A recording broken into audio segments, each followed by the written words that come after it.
All right. So today I want to talk to you about something that's incredibly important to families with pets. So today I'm talking about dog and kid safety. So while dogs can be a wonderful addition to your family and things like that, we just want to make sure that our children are safe and that our furry friends are happy around the kids and that everyone's being well behaved.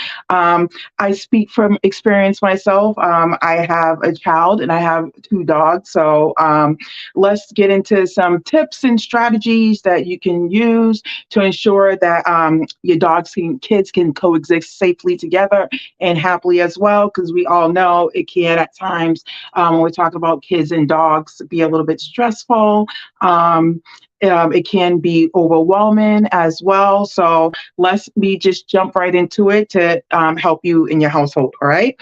So first things first, when you're talking about dogs and kids safety, you want to teach your child to be gentle. So it's important to start teaching your child at an early age the importance of being gentle with your dogs. You should not. You should let your child know also that your dog's toys are not their toys, but just gentle. Being gentle with the dog, just meaning if we're dealing with, if we're talking about toddlers here, teaching them what gentle petting should look like. So none of this with the dog, in holding your hand over your toddler's hand and helping them, like that. And so just teaching your children early on what gentle means when it comes to your dog and what that should look like.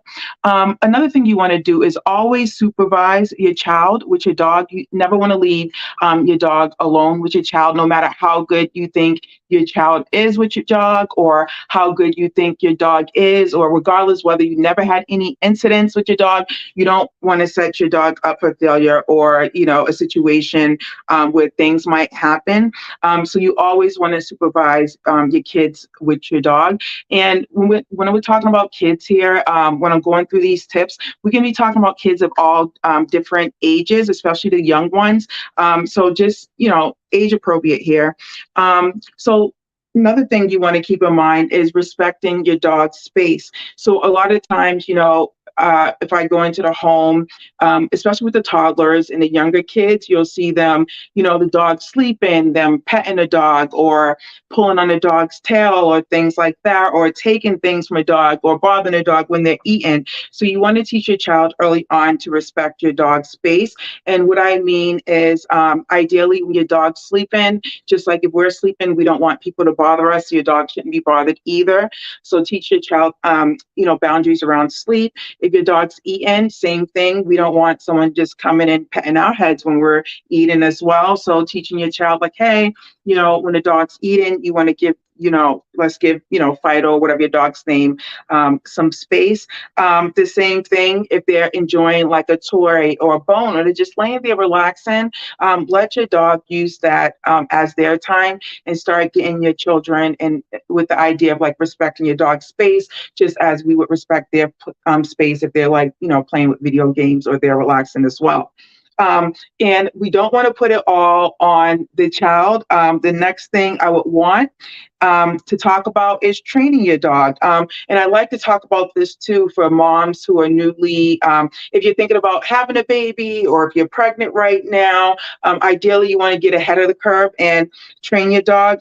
Ideally, if you have a dog that jumps, you want to train them to sit in the presence of, especially if you have like a young baby in your arms and stuff like that. So just starting some basic obedience, sit stays, a lot of down stays, recalls. Those three things I would say are key when you're talking about the safety of kids and dogs. So you want to be able to call your dog away. So having a reliable recall. You don't want your dog jumping on you if you're holding your small baby or a toddler. So also sit stays and down stays are fabulous. But just overall, just having your dog trained in general is going to be good for your safety when you're talking about kids and dogs.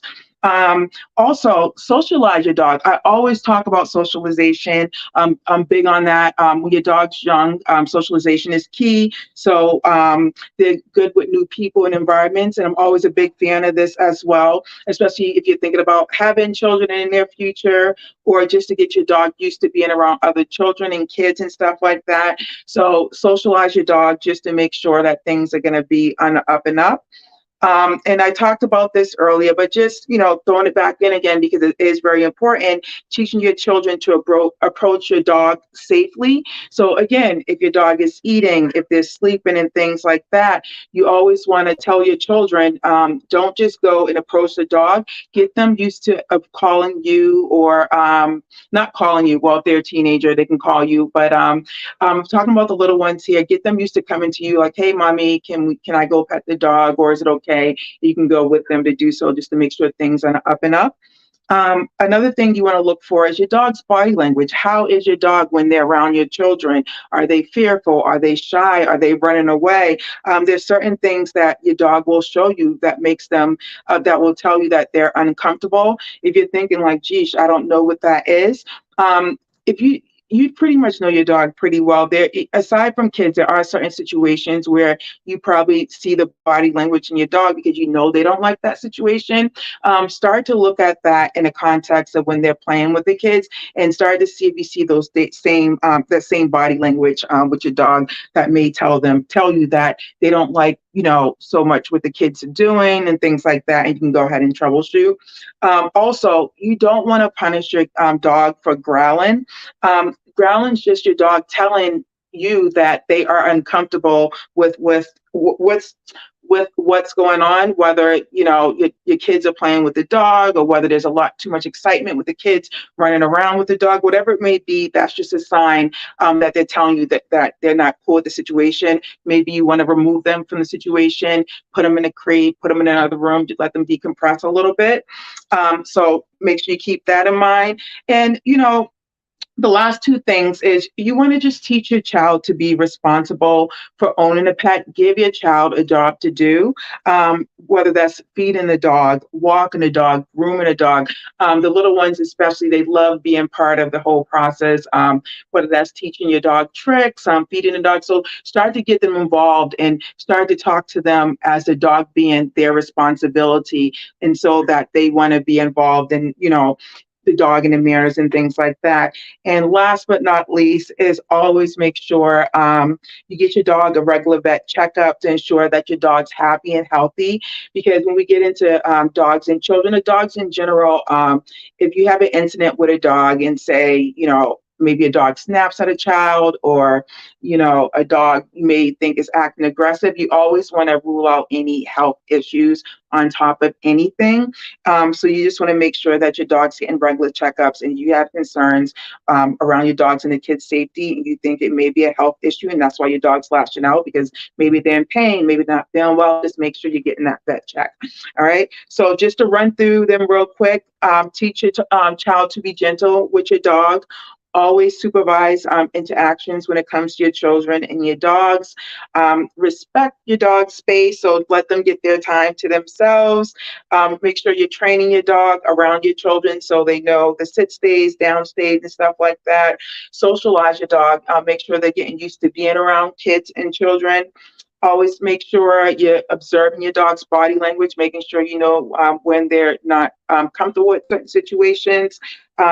Teach your children to be responsible, as I just mentioned. And last but not least, just ensure that your dog's having regular vet checkups. But generally, just following these tips right here is a great start to getting your dogs and your kids to coexist and getting them, on a life of happiness together. And you always just want to make sure, I'm just going to throw this in there, always big on routines. If you have dogs and kids together, yes, you want to implement these strategies for safety, but just getting especially summer's coming too, get your dogs and kids on a routine, starting from the morning to the evening. And dogs learn by routine and structure too, just like our kids know what they're doing every day. But just getting them on routine and applying these safety strategies will help everyone everyone in general. So that's all I have. If you have questions, feel free to reach out. If you're driving along, or if you're working from home, or if you love podcasts, feel free to listen to me on Positive Dog Training Combos, weekly episodes there as well. But other than that,